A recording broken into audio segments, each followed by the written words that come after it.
Assalamualaikum warahmatullahi wabarakatuh. Apa kabar teman-teman semuanya? Sudah lama aku nggak aktif di YouTube ya. Minta maaf karena aku telat berkunjung. Video kali ini aku cuman mau sharing, berbagi pengalaman dan cerita. Pada tanggal 13 Juli 2021, aku dinyatakan positif COVID-19. Dan pada saat itu memang keadaan aku lagi drop, lagi lemah, lagi kurang sehat. Dilakukan swab test, hasilnya positif. Tanggal 13 Julinya, malam itu aku ngerasain yang sakit kepala yang luar biasa sakitnya, dan badan aku menggigil, panas dingin, gemeteran. Malam itu aku nggak bisa tidur karena ngerasain badan yang kurang nyaman, kurang enak.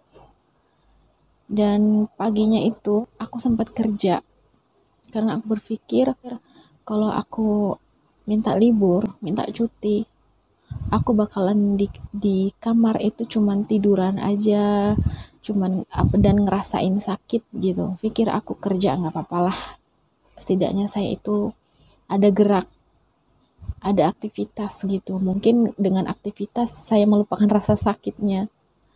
Ternyata aku nggak tahan, kena AC, semakin menggigil badannya, semakin pusing kepalanya, semakin sakit. Akhirnya aku minta izin untuk libur, untuk cuti, karena aku nggak tahan sakit kepala dan panas dingin rasanya. Akhirnya aku izin cuti, aku naik karena hostel kita itu di atas dan kerjanya di bawah, jadi aku naik. Aku ngerasain yang gemeter, sakit kepala yang luar biasa, panas dingin. Sudah itu aku diare. Hari itu aku diare yang cukup parah banget. Pokoknya aku diare itu sampai aku lemes sampai aku yang berbaring nggak bisa ngomong aja, aku nggak kuat. Jadi waktu itu udah lemes, yang itu udah lemes banget, udah gemetaran. Sampai aku sholat zuhur itu gelap, penglihatannya tuh gelap, terus perasaan aku tuh goyang, berdiri tuh kayak goyang gitu. Sholatnya tuh cepet-cepet. Abis sholat itu aja aku terus langsung tepar di atas sajadah, aku tepar karena aku nggak kuat pindah ke tempat tidur. Aku tepar di situ, yang dengan keadaan aku tuh memang aku yang lemesnya, nggak pernah aku selemes itu ya.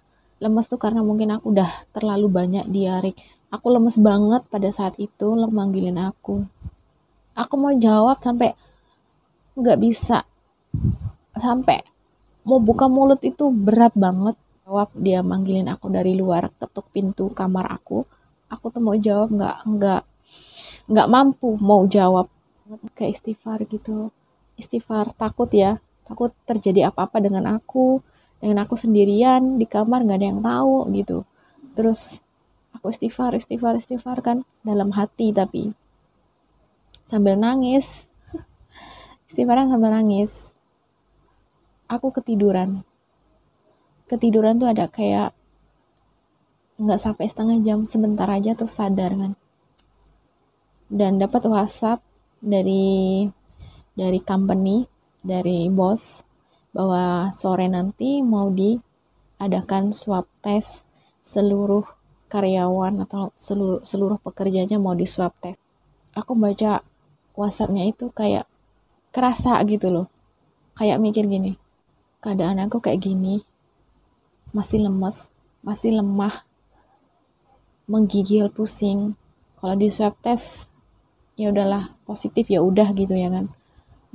Lepas arsar itu kita orang semua, karyawannya, stafnya, pekerjanya semua di swab test. Nah, giliran aku swab test itu sudah ada 6 orang yang positif. Dan aku kayak pasrah itu kayak udah ngerasa nih kalau aku ini positif gitu ya. Ternyata aku di swab test, hasilnya agak lumayan lama keluarnya.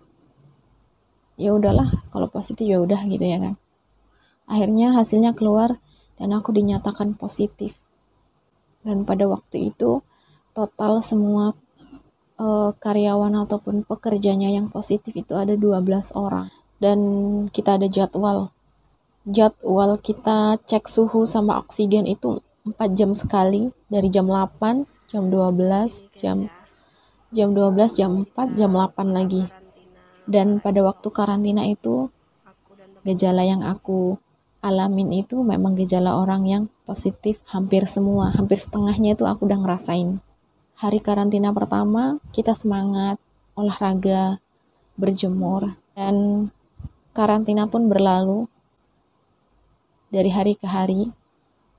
Dan setelah beberapa hari karantina, ada 3 teman kita yang keadaannya semakin down, dan bos memutuskan untuk mereka pergi ke hospital ataupun rumah sakit. Waktu itu aku beberapa hari karantina aku sudah membaik, cuman aku diserang dengan pilek ataupun selesema, dan pilek itu cukup lama, beberapa hari. Yang lain semakin beberapa hari karantina ada yang baru muncul simptomnya, gejalanya baru muncul, yang demam, batuk pilek, sakit badan, itu baru muncul setelah karantina berapa hari. Kalau aku, gejalanya tuh sudah ada sebelum swab test, aku udah ngerasain gejalanya. Jadi waktu itu pikirannya campur aduk ya semua. Tapi kita saling menguatkan, saling menyemangatkan. Dan gejala terakhir yang aku rasain, aku kehilangan indera penciuman. Jadi aku gak bisa mencium bau apapun. Cukup lama. Dari pihak pengurusannya cukup kewalahan ngurusin kita 12 orang. Kita disuruh ikut daftar, kalau di sini bilangnya saringan kesehatan ya. Itu ada di Stadium Sahalam. Kita daftar di sana.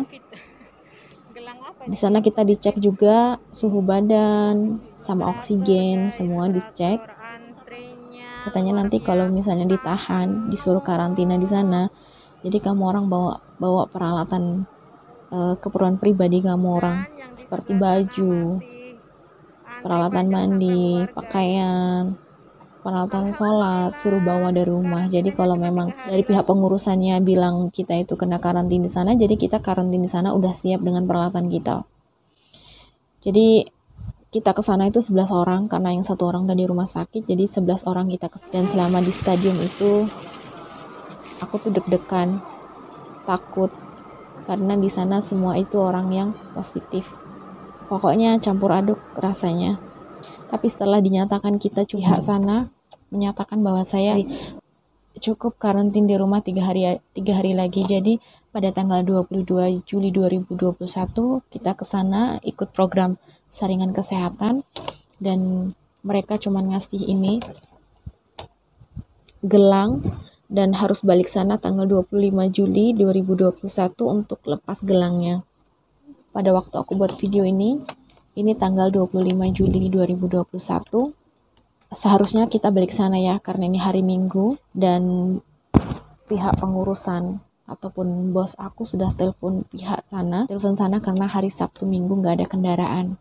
Kita kan orang 11, jadi harus menggunakan kendaraan ke sana ya. Gelangnya itu seperti ini ya teman-teman. Nih, ini gelangnya. Kalau di sini orang yang pakai ini tuh tandanya positif ya teman-teman. Mereka terdaftar di Kementerian Kesehatan. Dan ini ada tanggalnya juga. Nih. Tanggal 25, ada tanggalnya. Tanggal 25 Juli 2021. Besok hari Senin kita lepas gelang ini.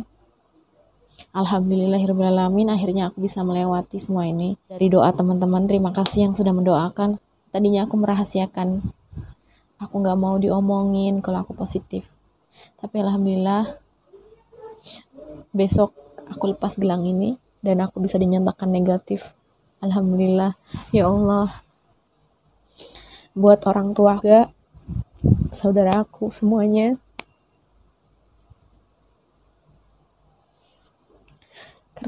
karena doa-doa kalian aku juga semangat. Terima kasih. Terima kasih buat Mama Enti, keluarga A2 Asik, Kak Yesi, Bu Buci, semuanya yang udah mau ngedoain aku, yang nge-support aku, nyemangatin aku, selalu perhatian dengan aku, tanya kabar aku, keadaan aku. Alhamdulillah, ketemu orang-orang yang baik, yang perhatian banget. Terima kasih banyak. Teman-teman kerja, teman Facebook, teman WhatsApp, teman YouTube. Terima kasih semuanya, doa-doanya terima kasih. Karena doa-doa kalian aku juga semangat. Terima kasih. Terima kasih. Alhamdulillahirabbil alamin. Jadi gitu teman-teman ya, bukan aku nggak mau, nggak berkunjung atau gimana. Karena aku memang waktu itu memang aku mutusin untuk nggak aktif di YouTube. Maaf ya buat teman-teman yang aku belum sempat kunjungin atau aku balas komennya. Maaf. Semua pelan-pelan pasti aku pulangin. Terima kasih teman-teman semuanya yang sudah mau dengerin cerita aku dan pesan aku. Semoga bermanfaat dan ketemu lagi di video berikutnya. Wassalamualaikum warahmatullahi wabarakatuh.